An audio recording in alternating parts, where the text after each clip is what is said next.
मीना जी, आज आपका नामांकन है। आज बड़ी काशी छोटी काशी दोनों ही चर्चा में है। प्रधानमंत्री बड़ी काशी से नामांकन कर रहे हैं और आज आप छोटी काशी से। ये हमारे देश का सौभाग्य है। सबसे पहले तो जो हमारे जो यशस्वी प्रधानमंत्री जी हैं, अब तीसरी बार जो है वो अपना नामांकन कर रहे हैं और प्रधानमंत्री फिर से बनने जा रहे हैं। मैं कहती हूँ कि हमारे देश का ये सौभाग्य है कि हमें ऐसे प्रधानमंत्री मिले हैं। और बड़ी काशी से वो आज अपना नामांकन कर रहे हैं और मंडी, जैसा आप जानते हैं कि छोटी काशी इसे कहा जाता है। और सौभाग्यवश जो अभिजीत मुहूर्त में मेरे भी मन में ये बात आई कि 14 को करना चाहिए और ये इतना अच्छा जो कोइंसिडेंस हुआ है। उन्होंने मंडी, आज सारी ही मंडी में मंडी की बेटी को जो भारतीय जनता पार्टी ने जो मौका दिया है और जिसके करके आज सारी बेटियों का जो है यहाँ मान बढ़ा है और उनका सम्मान बढ़ा है, गौरव बढ़ा है, तो उसके करके मंडी सदैव आभारी रहेगी हमारे यशस्वी प्रधानमंत्री जी और भारतीय जनता पार्टी की। और हम ये उम्मीद करते हैं कि न कि सिर्फ एक ही बेटी को, और भी बेटियों को आगे भी ये मौके मिलेंगे और मुझे भी न कि पहली बार और आखिरी बार कई बार नामांकन करने का जो है वो मौका मिलेगा मंडी से। एक्साइटेड है, नर्वस है, डरी हुई है मंडी सीट को लेकर के? आपको अब तक कैसा रिस्पॉन्स मिल रहा है? क्योंकि लगातार आप यहाँ पर कंपेन कर रही हैं। जी जी जी हाँ, थोड़ा एग्जॉस्ट हो गई हूँ मैं। जैसा आप देख रहे हैं कि कल रात को मुझे 103-104 तक बुखार भी आ गया था।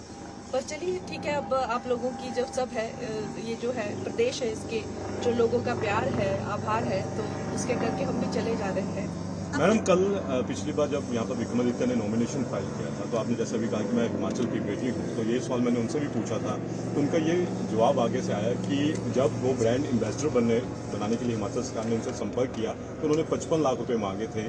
तो ऐसी कौन बेटी है जो अपने घर से 55 लाख रुपये मांगे?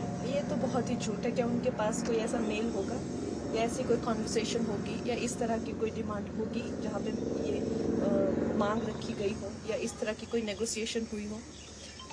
एकदम आई थिंक ब्लेटेंट झूठ है ये, क्योंकि इस तरह की जो बातें हैं एजेंट्स के थ्रू होती हैं।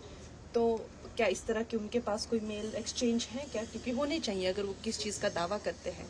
झूठ पे झूठ जो है वो बोले जा रहे हैं और आई थिंक उन्हें शर्म आनी चाहिए इस तरह के झूठ बोलने के लिए।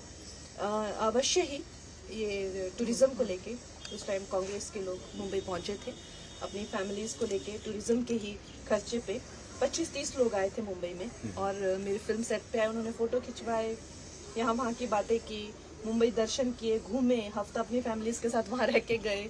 और फिर जब मेरी बहन ने उन्हें कहा कि कुछ आप कोई फ़ोटोशूट के लिए आपको अगर फोटोग्राफर चाहिए या किसी तरह के कैंपेन के लिए आपको एजेंसी चाहिए तो हम आपको वो प्रोवाइड कराते हैं, उसके बारे में फिर कोई बात नहीं की। तो हम भी पीछे से हंस रहे थे कि ये टूरिज्म के खर्चे पे हम मुंबई घूम के खुद अपनी फैमिली के 25-30 लोग आए और घूम के चले गए और फिर अखबार में इस तरह के दे रहे हैं कि मैंने किस तरह की डिमांड की। तो आई थिंक क्या कांग्रेस का क्या रवैया है टूरिज्म को लेके और वो क्या करना चाहते हैं, तो इससे उसके बाद उन्होंने क्या किया। लोकल इश्यूज में वो कह रहे हैं कि कांग्रेस कह रही है कि आपको नहीं आइडिया लोकल इश्यूज मंडी के क्या है। मैच्योर पॉलिटिशियन बोला विक्रमादित्य ने आपकी मैं तो पॉलिटिशियन हूँ ही नहीं। मैच्योर और मैच्योर की तो बात ही नहीं आती है। मैं तो पॉलिटिशियन हूँ ही नहीं, मैं तो बस हिमाचल की बेटी हूँ। और वो बहुत, जिसे मैं कहूँगी कि पॉलिटिशियन खुद को समझे, उनके परिवार 8 टर्म आप समझ सकते हैं, 40-50 साल MP रहना, तो वो बुद्धिमता, वो विजन लगाना चाहिए था। 50 साल आपको कम नहीं होते हैं लगाने के लिए, तो लगाया नहीं तो क्या उसमें जो है संकोच रहा होगा उनका। तो ये जो सारी पॉलिटिशियन गिरी है ये किसी काम की नहीं है अगर ये जनता के काम ना से। आपकी क्या प्रायोरिटीज रहेंगी मैम इफ यू विल? मेरी प्रायोरिटीज़ रहेंगी सबसे पहले तो जो है जितनी भी हमारी सेंटर की स्कीम्स हैं, चाहे वो जल हो या बिजली हो। यहाँ पे बहुत सारे ऐसे गांव हैं जहाँ अभी तक टैंकरों से पानी जाता है। बहुत सारे गांव में जो है कनेक्टिविटी बिल्कुल मिसिंग है। लोग, बच्चे झूलों से जो है हमेशा नदी में कितने लोगों की मौत हो जाती है गिर कर, उस तरह से हैं। केंद्रीय विद्यालय मेरे खुद की ही जो विधानसभा है, जो जहाँ से मैं आती हूँ, सरकाघाट, वहाँ केंद्रीय विद्यालय, हॉस्पिटल्स अभी तक नहीं है। इस तरह का आई थिंक भारत का जो विकास है, जो मोदी जी का मेन एजेंडा है, वो होगा।